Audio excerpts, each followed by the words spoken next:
Hi friends, welcome to Mahika truths. తొలి ఏకాదశి రోజున చేయవలసిన మరియు చేయకూడని పనుల గురించి ఈ వీడియోలో మనం ఇప్పుడు తెలుసుకుందాం. ఏకాదశి ఉపవాసం ఉన్నవారు మర్నాడు అంటే ద్వాదశి తిథి సూర్యోదయం తర్వాత మాత్రమే ఏకాదశి వ్రతం విరమిస్తారు. ద్వాదశి తిథి ముగిసేలోపు ఏకాదశి వ్రతం విరమించాలి. పంచాంగం ప్రకారం ఆషాఢ శుక్లపక్ష ఏకాదశి తేదీ 16 జూలై 2024 రాత్రి 8 గంటల 31 నిమిషాలకు ప్రారంభమవుతుంది. అదే సమయంలో ఏకాదశి తేదీ జూలై 17వ తేదీ రాత్రి 9 గంటల 2 నిమిషాలకు ముగుస్తుంది. తొలి ఏకాదశి రోజున చేయవలసిన మరియు చేయకూడని పనులేంటో చూద్దాం. ఆషాఢ మాసంలో పౌర్ణమి ముందు వచ్చే ఏకాదశిని తొలి ఏకాదశి అంటారు. తొలి ఏకాదశి అంటే మోక్షాన్ని ప్రసాదించే ఏకాదశి అని అర్థం. ఈ రోజున ఆ పరమాత్మ అయిన శ్రీ మహావిష్ణువు యోగనిద్రలోకి జారుకుంటారు. తొలి ఏకాదశిని ఆషాఢ ఏకాదశి అని, శయన ఏకాదశి అని కూడా అంటారు. చతుర్మాస్య వ్రతం ఈ రోజే ఆరంభమవుతుంది. విష్ణుమూర్తిని కొలిచే వైష్ణవులకు తొలి ఏకాదశి ప్రీతికరమైన రోజు. ఏకాదశి రోజున శ్రీహరిని పూజిస్తే అష్టైశ్వర్యాలు చేకూరుతాయని పండితులు చెప్తున్నారు. ఈ రోజున ప్రతి ఒక్కరూ పాటించవలసిన నియమాల గురించి ఇప్పుడు తెలుసుకుందాం. ఆషాఢ మాసం తొలి ఏకాదశి రోజున సూర్యోదయానికి ముందే లేచి శుచిగా స్నానమాచరించి శ్రీ మహావిష్ణువు నిష్ఠ నియమాలతో పూజించాలి.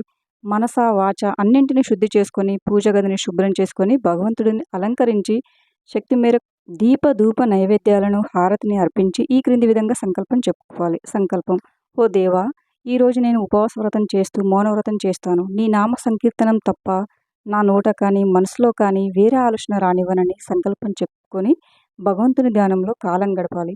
తొలి ఏకాదశి నాడు రోజంతా ఉపవాసం ఉండి రాత్రికి జాగారం చేసి మర్నాడు ద్వాదశి నాటి ఉదయం శ్రీహరిని పూజించి తీర్థప్రసాదాలను స్వీకరించి ఆ తర్వాత భోజనం చేస్తే జన్మ జన్మల పాపాలు ప్రక్షాళనమవుతాయని నమ్మకం.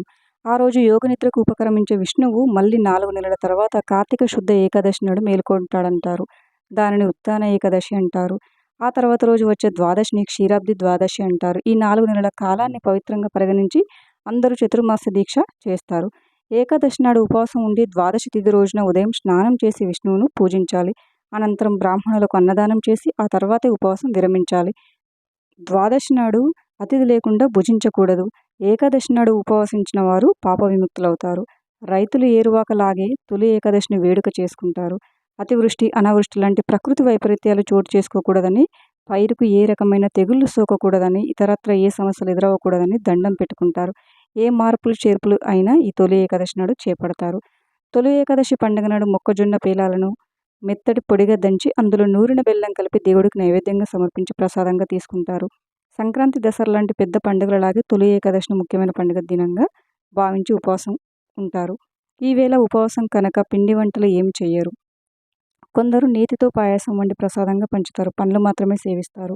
విష్ణువుకు తులసి అంటే చాలా ఇష్టం. అందుకే విష్ణువు కోసం చేసే పూజ ఉపవాసంలో తులసిని తప్పనిసరిగా ఉపయోగించాలి. ఏకాదశి ఉపవాసం రోజు అన్నం తినడం నిషిద్ధం. అయితే ద్వాదశి రోజు అన్నం తినడం ఉత్తమమైనదిగా భావిస్తారు.